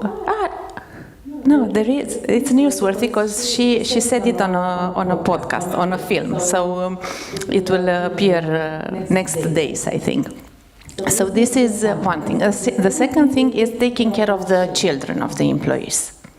I mean, covering, okay, some of the IT companies were doing that because the IT people were the most spoiled, but in factories, we see that sometimes offering something for the children of the employees is more valued than bringing a subscription for the employees, because they care much more for their kids and they want to make sure that whenever they have a problem, they have good services. And the third thing that I would mention, it's something that is very dear to us, and it was in fact built by one of our clients. It's the cancer screening projects, which, okay, you could say that there is value for the company, but in reality is, maybe you know, Romania ranks first or last, how you want to see, at deaths that could be prevented in the European Union. We have the worst statistics in this direction, and this is because we don't do enough prevention, and also because at national level we have no cancer screenings, which in other European countries they are absolutely normal. So companies took their roles of bringing to their employees these cancer screenings. Unfortunately or fortunately, each time that we go in a company and we do these cancer screenings, we find few cases. These cancer screenings, they are very, very basic screening. So it's whenever you don't have any kind of clue that you might have a problem, you have a doctor that looks for something like this. It can be breast cancer, it can be thyroid that has a very high, it appears quite often in Romania. And you have to think that even if you don't have a problem, if you find out that your colleague, that his life was saved because of such a screening, the way that people look at the company, it's like they really care about me and me as a person. And I think this is a discussion that we have with many of our partners. How can we find those things that show our employee how much we care about them? Because companies care. At least this is how we feel it. Thank you, Georgiana. I would like to invite you to ask some questions before we have the closing debate. Please, you cannot leave because I think I heard some dialect about bad weather. So we will stay together even if you want or not. So please, okay, you will receive and please present yourself. Thank you. Bogdan Cordonianu, working for Sage. Sorry, I don't know how to use the mic. I'm a strategic people business partner, and I was wondering if you're looking into how the employee trust has changed throughout these years, and if you're measuring it. Employees' trust. Yes. The change, and if there's data behind it. It works. Perfect. I know how to use the mic. Okay, so in regards to the employee trust, let's say on a more practical and operational way, yes, we do measure them. And we do measure them since 2013, I think. 2013. Each year we have some surveys on several general topics, so we can measure the evolution of these topics each year. And then we introduce each year one or two, let's say, topics that are more, more important for that year. So this is how we analyze them and we measure them. This is in a more operational and practical way. In regards to the trust, it relates, I think, with the answer of my previous question. I believe trust is built throughout the years, throughout permanent, open, transparent discussion. I think we are lucky, with the risk of showing off. I think we are lucky as a company because we do have in our culture a flat management hierarchy. We are not heaven on earth. No company is heaven on earth. If an employer tells you I'm heaven on earth, don't believe them. So we are not heaven on earth, but we do have that open, flat, transparent communication with our colleagues, which builds trust. So there are no, as Koto was saying, there are no surprises for our colleagues. Each time they know it's going to be maybe a tough period, maybe there will be, I don't know, an important decision to be taken, and they don't enter in that survival mode as to fight against the employer. So predictability, I think, is what builds trust. Yes, as Julian actually mentioned, we have like a KPI that's name is Trust Index, and we are keeping track of it. And it's actually also one of my biggest passions and main important benefits, maybe from my point of view, what you can give to your employees. Trust them. And beautiful things can happen. And as a company, the biggest gift that your employees can give to you is the trust they put into you as an organization. And if I can have like one to ask you something after this discussion, please don't sacrifice ever this trust that your people are putting into your organization. And I think the biggest trust of this enemy are surprises. So as Julian already mentioned, communicate transparent with them. I know that in difficult situations, sometimes you don't have the answer for all of the problems or the changing environment. But being frankly always with them will surprise you how even maybe less good news are handled really well by the people at your company. Thank you. Please.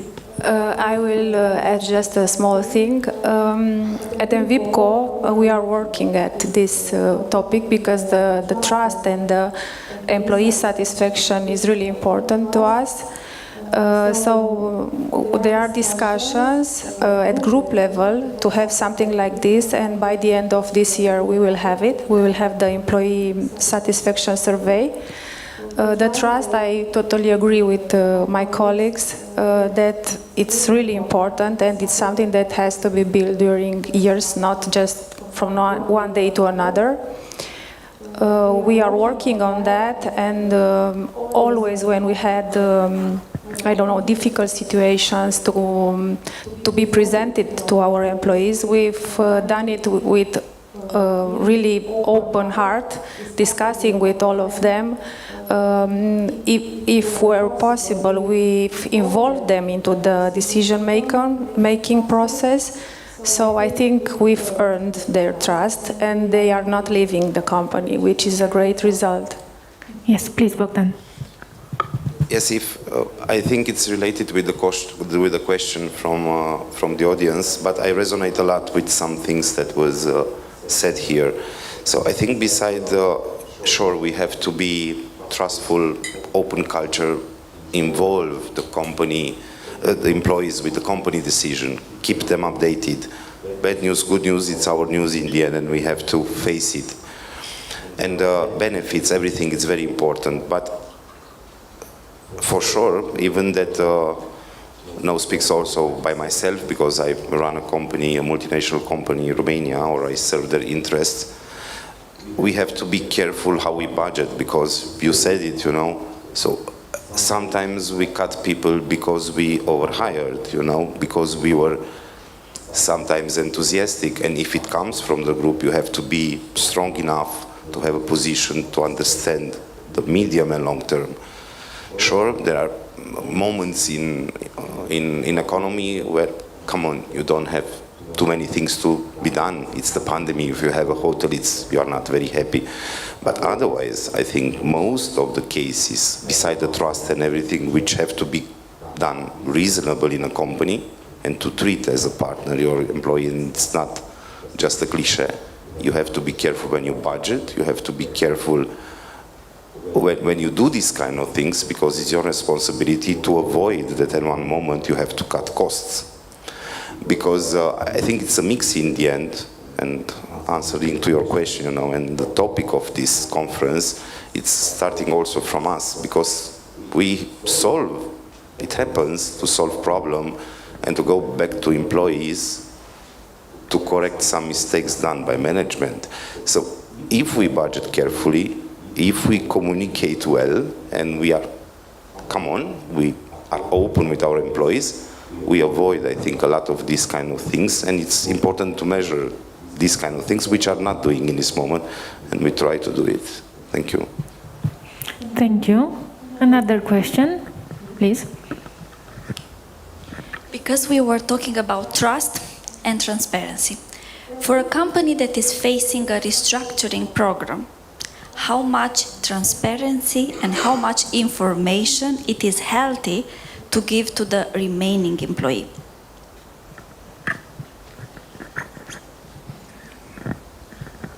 I don't know. What would you do? What we should do, because we are not in, and I was not in this situation, probably a little bit lucky about the industries that my career was, but I think, again, it's our responsibility in the end, you know, these employees. It's, okay, it's a resource, but we are talking about people. So I think if it must be done, openness, it's all the time the best.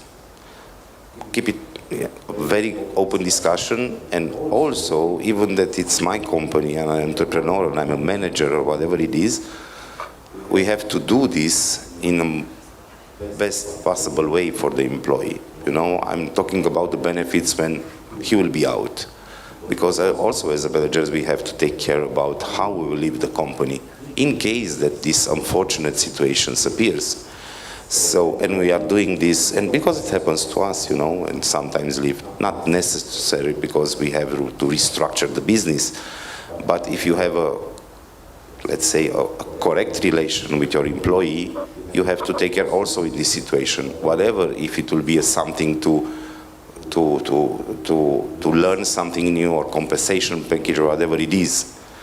And we have to plan this, to budget this in order to do it when it's the case. But again, to answer to your question, in my opinion, very open, also for the actual employees to understand. And as my colleague says, carefully, not on a short term, look a little bit on the longer term, to not say today something and in 3 months come back and say, come on, you know, we have to change again. We, especially in our case, being in Romania and connect to a head office, to be clear that it's to be clear also for the head office that we are on the same page. You know, better stay 1 week more, and after this, communicate it well, and do it. Please. And now the labor law expertise speaks. As much as the law requires to let the employees know. So you cannot just take the decision by yourself and to make everything behind the employees and just to present them, okay, here is the situation, unfortunately, we have to make layoffs and arrivederci. No, it doesn't work like that. As per the law, you as a, let's say, CEO or whatever, the board of the company, you need to let the employees know what is the financial situation, how the company is going, and so on. Then if you want to make layoffs, you need to build a strong reason for that. Because, you know, sometimes layoffs are hidden with cost efficiency. And people sometimes might use this story, okay, we have difficult financial situations, we need to make layoffs, and yay, we win by letting people go or by making people go. So to what my colleague said, I would add this from an operation and labor legislation perspective, as much as the legislation requires. Please. Just to add something on top on this topic, if you communicate it or not with your employees, for sure they will conclude for themselves a story and some reasons. So you better do it honestly. Also, I would like to share something which really moved me, and I was very surprised. As an old company, we have people, senior people, working with us for a lifetime. We have people working for, which are, let's say, longer than 70 years old. So once in a time, we decide to terminate those contracts. So discussing with the people and the reason why we are doing this, they were telling me something which really surprised me. You know, I'm happy you choose me to terminate the contract and not choose someone which is starting the career. I'm happy to, let's say, retired and spend my time and enjoy my retirement, rather than someone who's joining the work context to be, let's say, to be affected. And I was really surprised by this, let's say, moral approach, human approach that the seniors showed me in front of, let's say, decision which maybe was not the best they have heard. Thank you. Joanna? Yes, first of all, if we have such a situation, unpleasant one in a company, it's our responsibility to make sure that we've done everything possible not to get there. So if it's about redefining success, redefining priorities. I don't know everything what we can do not to be there, but if it's really necessary, the people has to be prepared for that moment, for sure. This is one of the purposes of our shop floor meetings. We have every 6 weeks a shop floor meeting with all the people when management goes to talk to them directly and to inform them how is the situation into the company. So if something like this will come, they will be prepared. Of course, for the ones that remain employees of the company will be a happy case, and they have to understand that on performance criteria, maybe they remain, so they have to be fairly evaluated.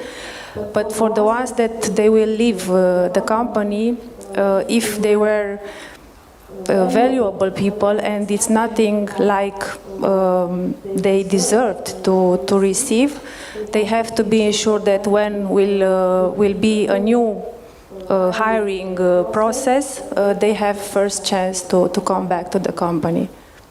Thank you, Bogdan, please. Yeah, just crossed my mind about your question. It's about how the rest of the people will feel in the company, after you restructure the company.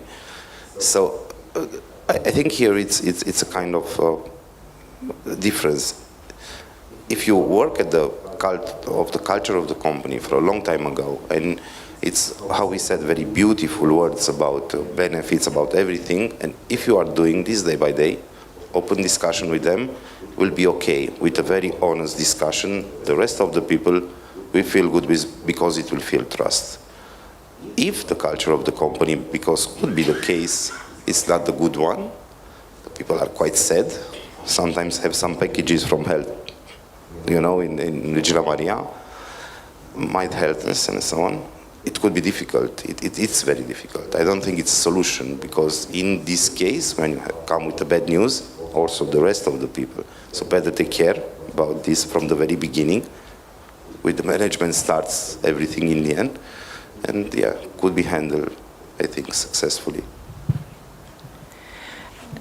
I would fill in a little bit here. I think this part of transparency, it's very complicated. Fortunately, I have not been through this experience now, but I've had it in 2008 when I was in a company that had its revenues decreased from 30 million to 10 million.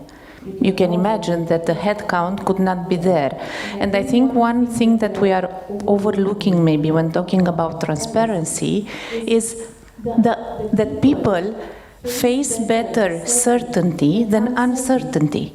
How much can you communicate? I mean, you want to be transparent, but all this fear that comes, is it me? Is it some? Anyway, it's in the newspaper somewhere, or it's around the corners. So I think it's a very, very complicated conversation, this part of transparency. But what I can share with you is from the discussion we've had with some of our partners that had to let go big parts of their employees. And I think there are 3 directions in which they went.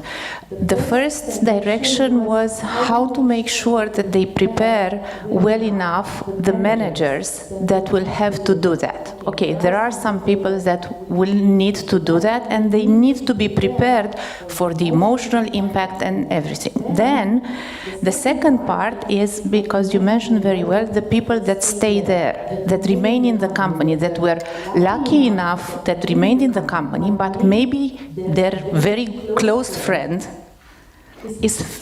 has been cut off. With reason, without reason, it doesn't even matter in those moments. So we had companies that asked us if they had to lay off lots of people, to have a therapist on site for people to be able to go and talk to that therapist if they need it. In some companies they went and talked to, in other companies they didn't go, but they offered this support because there is complicated moment also for the company. And the third thing that they do is when looking at the compensation packages, talking about the job that the subscription can do, we identified this need, so we created a product for people that are laid off that includes, depending on the companies, a number of months when they could sustain their subscription for 3-6 months. Some companies go for 12 months, because if you don't have a salary and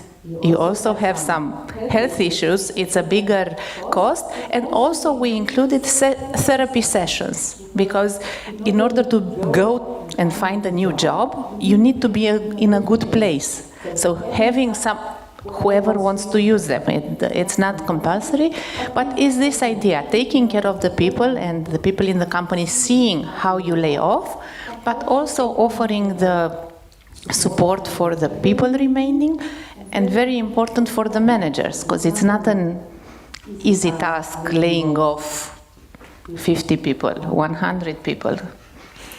I was listening to you and I was wondering if in a couple of years we will have a colleague therapist in every team.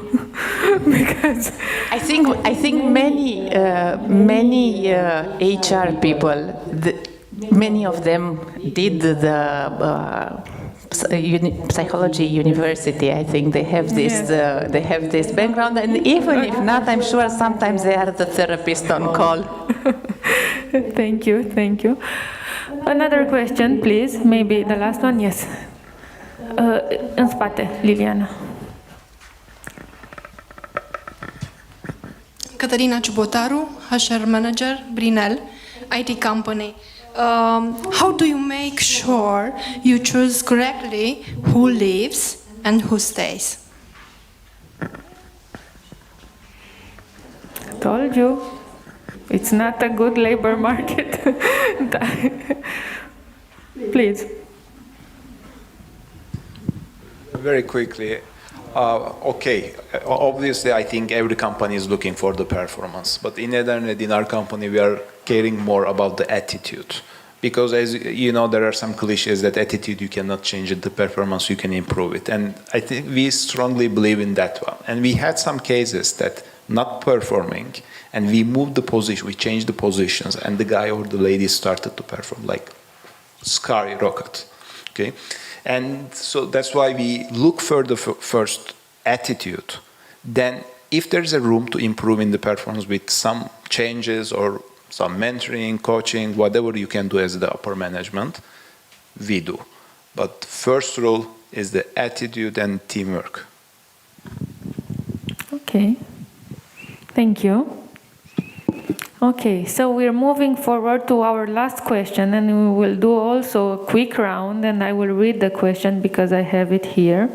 So, looking at 2026, what's the one thing your company will do differently with its people, and one thing you refuse to sacrifice, no matter the cost pressure?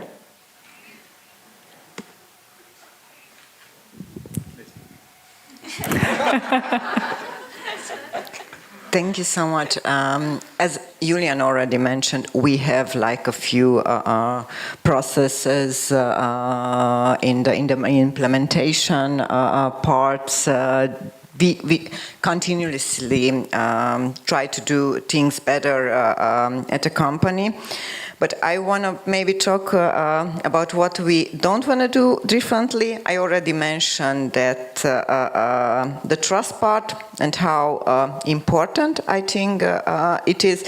And another one is the continuous dialogue with the colleagues, and you should always appreciate when the people are complaining. When they are complaining about coffee, about the benefits you have, when they are flagging problems, when they are pushing back, that is actually a good thing. It says that they are caring about the company. So another I mentioned at the beginning that sometimes the most important KPIs are the ones that are not on a fancy dashboard. So what you should always look for if there is silence inside your company, that is not maybe a flag for that is everything is going well. Just to add to those spoiled IT people, except what Koto was saying, I think another shift we're trying to make, but it already started in the last year. We conducted recalibration on the organizational culture with our marketing colleagues, with the board and so on, where all the people were invited.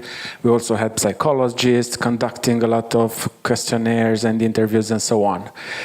From an HR perspective, and here linking again with the performance management and the L&D, the shift we're trying to induce to our colleagues, and it is required by the customers and the market, is to go beyond the role they knew they had until last year. I was mentioning at the beginning of our discussion that we live the moment where a developer does no longer have only to write codes and to not understand the purpose, not to understand the business.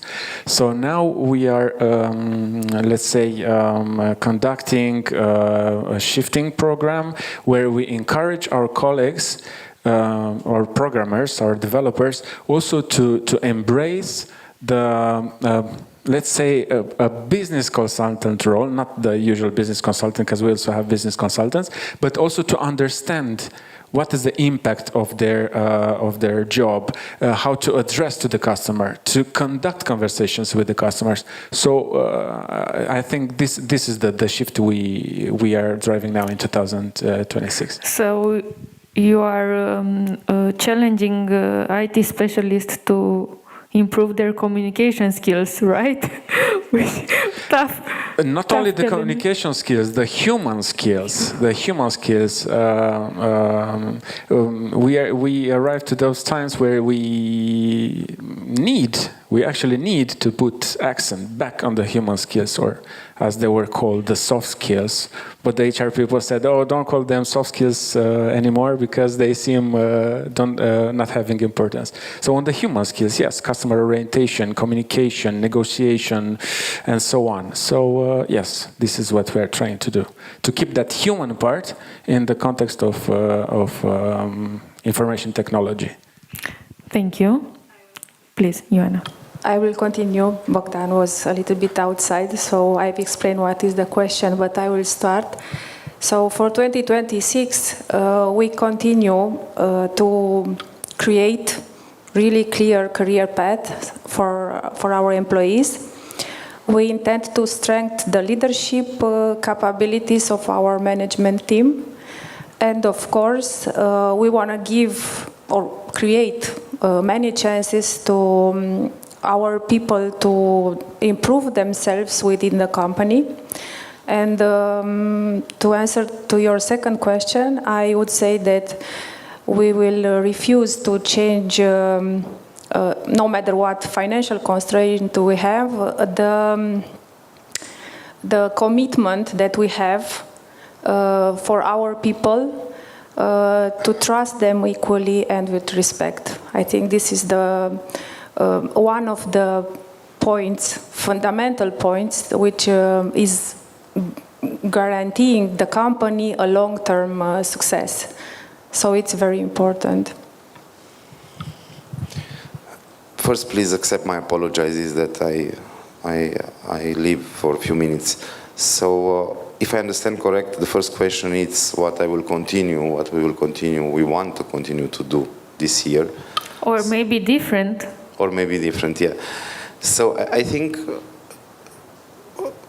what we try to do, or me also, as not only in a VIPCOM, but being from already 8 years, from the very, very beginning, it was to continue to show to the people, to present to the people the way to success. Because really, I think we were successful in Romania because the team, is very successful. So we're trying to do this with the team.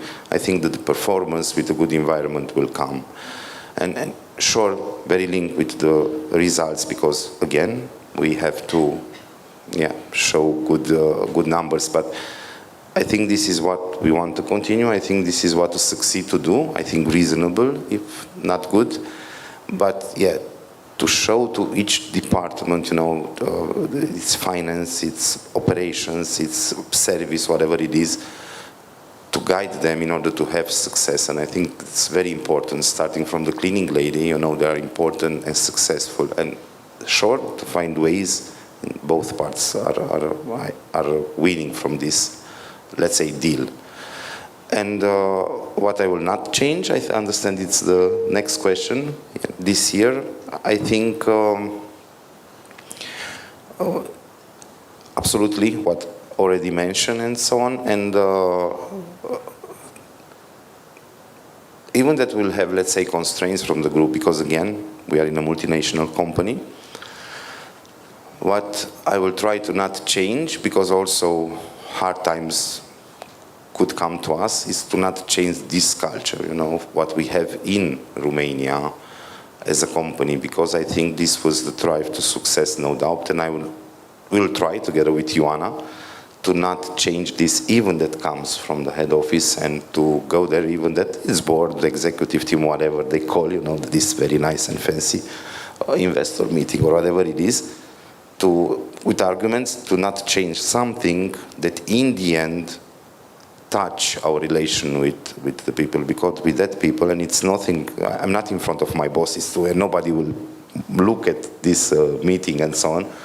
It's really part of our success, the willing to do, again, this creative vibe that we have there, I think that's fantastic, and this helps us to get also numbers, but also good culture here.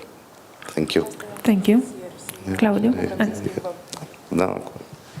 Okay, so what kept us busy in the last 2 years, and for sure will stay on our agenda in our coming years, is implementing lean within production system.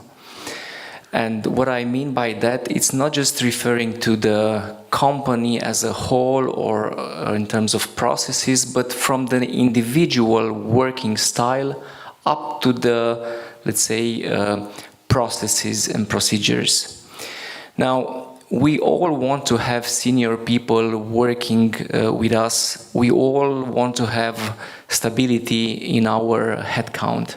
But what I have learned during this lean implementation is that not necessarily stability is something good, because stability in terms of lean, which lean triggers shift in mindset, is challenging people to do things differently, because senior people which are very good in whatever they were doing so far, they need to change the way they are approaching the work and they are working. They need to change the mindset. And here is the biggest challenge we see with the people which are working with us for a lot of years. So this is what I have learned so far, that stability, it's not something which is necessarily good, and on the contrary, turnover is something bad. Sometimes you need to have like a fresh start, and the colleagues in IT knows best.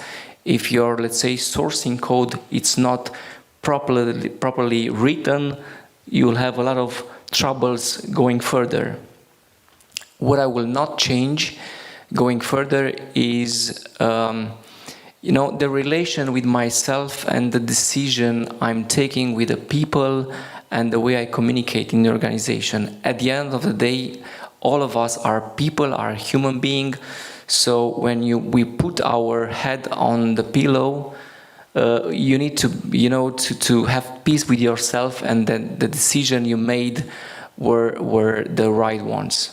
And this is not, I'm going to change and keep going further. Thank you. Julia? I will add a bit on lean and what Claudio was saying, saying that we are in a process that is not easy at all to look into what people do and how they do.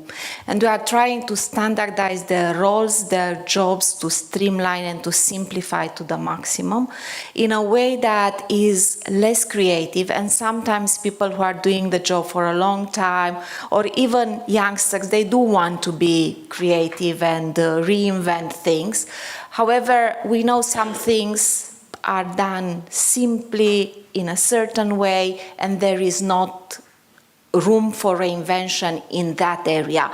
And we are trying to see where simplification and standardization is very valuable and where it eliminates lost time and lost creativity, and where can we leave room for creativity and create things that are valuable, like projects. So this is part of lean, and it's not an easy task to take job by job, action by action, and think if it's done as the most efficient and value-added way.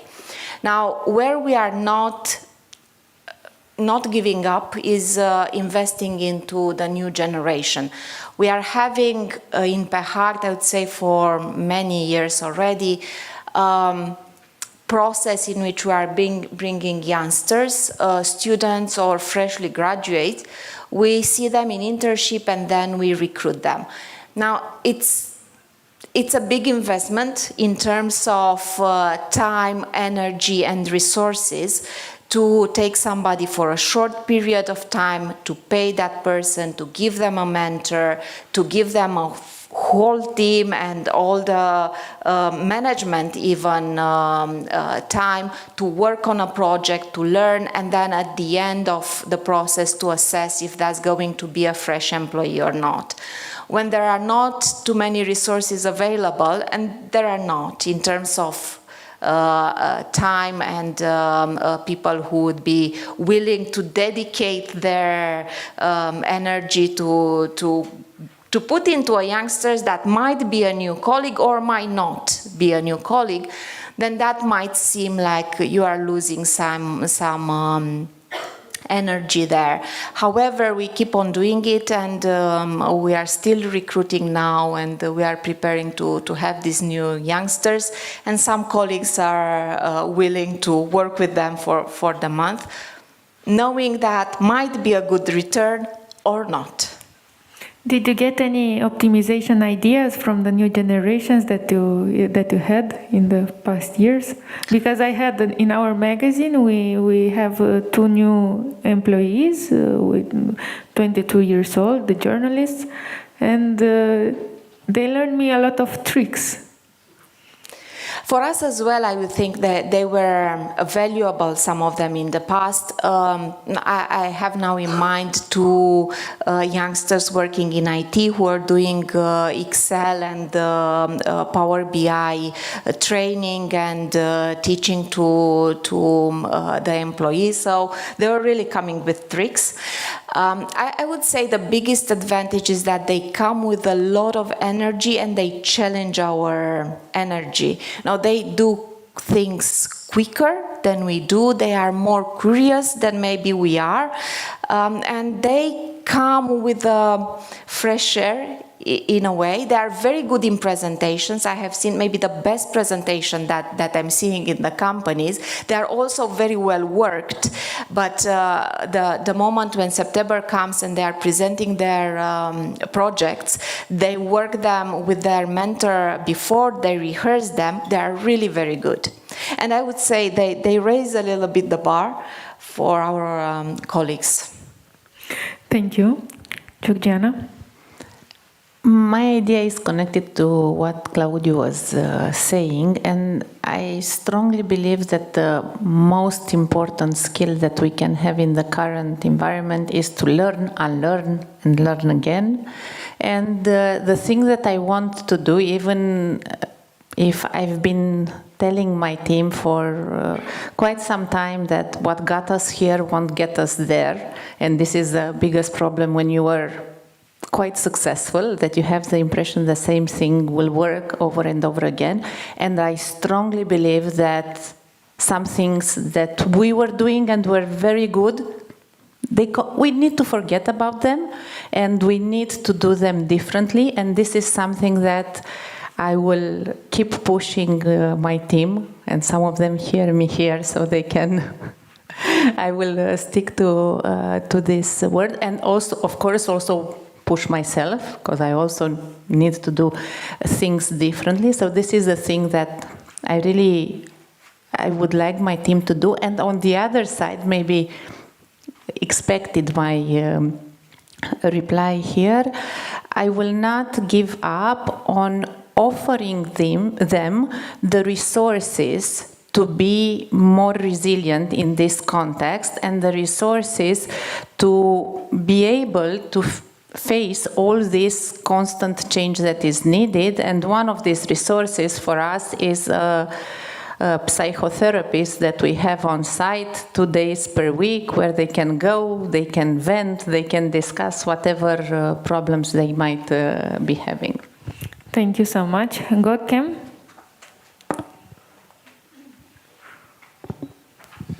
So, there's a global cliche that the money doesn't bring happiness.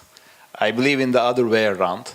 No money brings unhappiness. And that's the truth. I mean, if anyone experiences it, you will know it. But at the same time, for sure, the money doesn't bring happiness. And I will not lie here, our tools, our products also will not bring the happiness. What will bring it is how you make your people feel in the working environment. And for sure, the first one is the trust, as everybody mentioned here. But I want to add, the second one is the recognition. And if you take it as a simple relationship you have, like let's take the easiest one with your husband, okay? It's easier to keep the guy engaged, because every morning you wake up and you say, my love, you are the best husband in the world, I love you. Okay, I'm not even sure that will work, but that's another topic. But yeah, for sure. But when you have 50 people, 200 people, 1,000 or 11,000 people in the company, how you will make it happen? You cannot go every morning to your employees, I appreciate, I love you, you are the best employee in the world. No, you need a tool to make it happen. You need a machine to recognize them, to make them feel the trust and the recognition. And here, what we don't compromise in our company, and I recommend not to compromise in any market, not stopping, to recognize people, okay? I know a little bit, I learned a little bit cultural, and we had an interesting discussion yesterday. We just announced that we are going to make something good for our employees, and I asked them why you didn't do any comment in the town hall, and one of the ladies said, because we are scared you will take it back, okay? But for sure, any leader who decided to recognize or appreciate the employees, they will not take it back. So I think the recognition should be two-way, and we do, and we will not compromise for this year or any year in the future about recognition our people. Thank you. I will add now on what Görkem said. What we are doing at Edenred, we are doing stay interviews. I don't know if you heard about this. For me, was the first time when I joined in Edenred, was the first time when I've seen. For me, as a new CFO, I knew everything what was good or bad in my team. Already from HR, they had interviews with all our colleagues, and I knew what they don't like, what they like, what they want to develop, and so on. So it was really, really for everybody, for every director to understand what are the pain points in their teams, how they can adapt. And now we had plenty of actions. I think more than 80% we already achieved in less than 1 year. And of course, we continue to do this year as well. So we trust our people. We want to make them speak. Of course, they are discussing with their manager, they are discussing with us, because we all the time we say you can come whenever you need. Our door is open, so you can enter and discuss whenever you need what you need. But also HR is there, and they have these interviews, and this is great. To be honest, it's the first company when I've seen this, and it's amazing for us as directors. It's amazing because you know what to do with your people and what they need. Thank you very much, and happy birthday for yesterday. Was Ed and Ren's birthday. Thank you. 28 years on local market.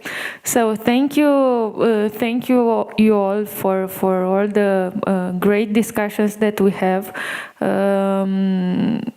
So it's clear that communication is very important. You have to be very honest with your employees. You have to build trust and offer recognition, because in these times of not very happy economically, politically, these are the key factors that keeps employee morale up. Thank you for your questions. An article about this discussion will appear on July CARIERE issue, so please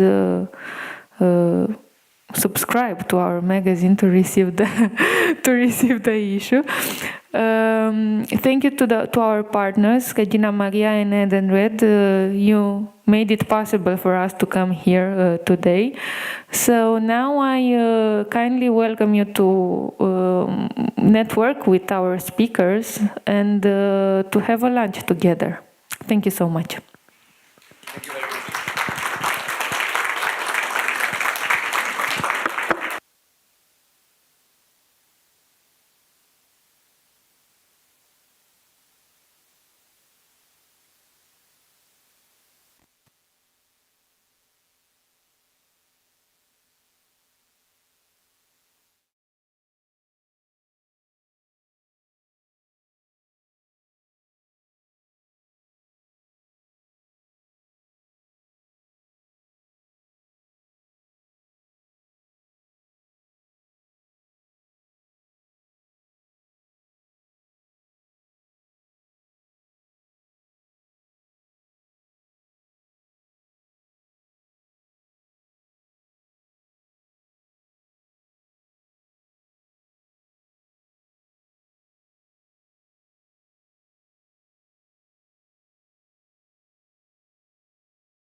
Ce se întâmplă după ce se închide laptopul? Începe un minut peste program. Ieșim în stradă și punem întrebările pe care în ședințe nu le pune nimeni. Pentru ce salariu s-ar muta în România un italian, un spaniol, un britanic, un american sau un japonez? 4.000 pe lo menos. 350.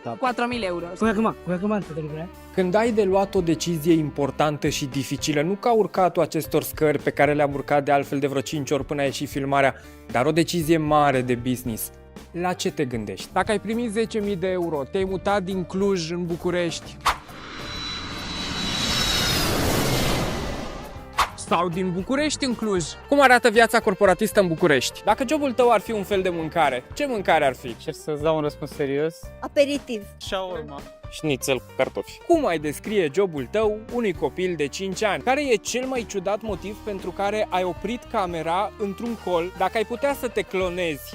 Ce sarcini de muncă i-ai da versiunii tale B? Ce înseamnă un șef sau un manager ideal? Uneori urcăm și în clădirile de sticlă, în birourile liderilor care schimbă regulile jocului. Vorbim despre leadership, echilibru și curaj. Trebuie să urci în ring și când simți că nu ești 100% pregătit. Lead, but lead with empathy. Am învățat să cad în picioare. Nu uităm că liderii nu stau doar în birouri. Începutul și sfârșitul sunt cele mai importante. Dacă nu transmiți emoție, nu transmiți nimic. Important e să ai o echipă puternică. Responsabilitatea e cea mai puternică lecție pe care am nuit-o. Răspunsuri sincere, amuzante și uneori chiar geniale. În fiecare vineri, un nou episod. Uneori, un minut în plus e tot ce ai nevoie ca să spui ce gândești cu adevărat. E timpul pentru un minut peste program.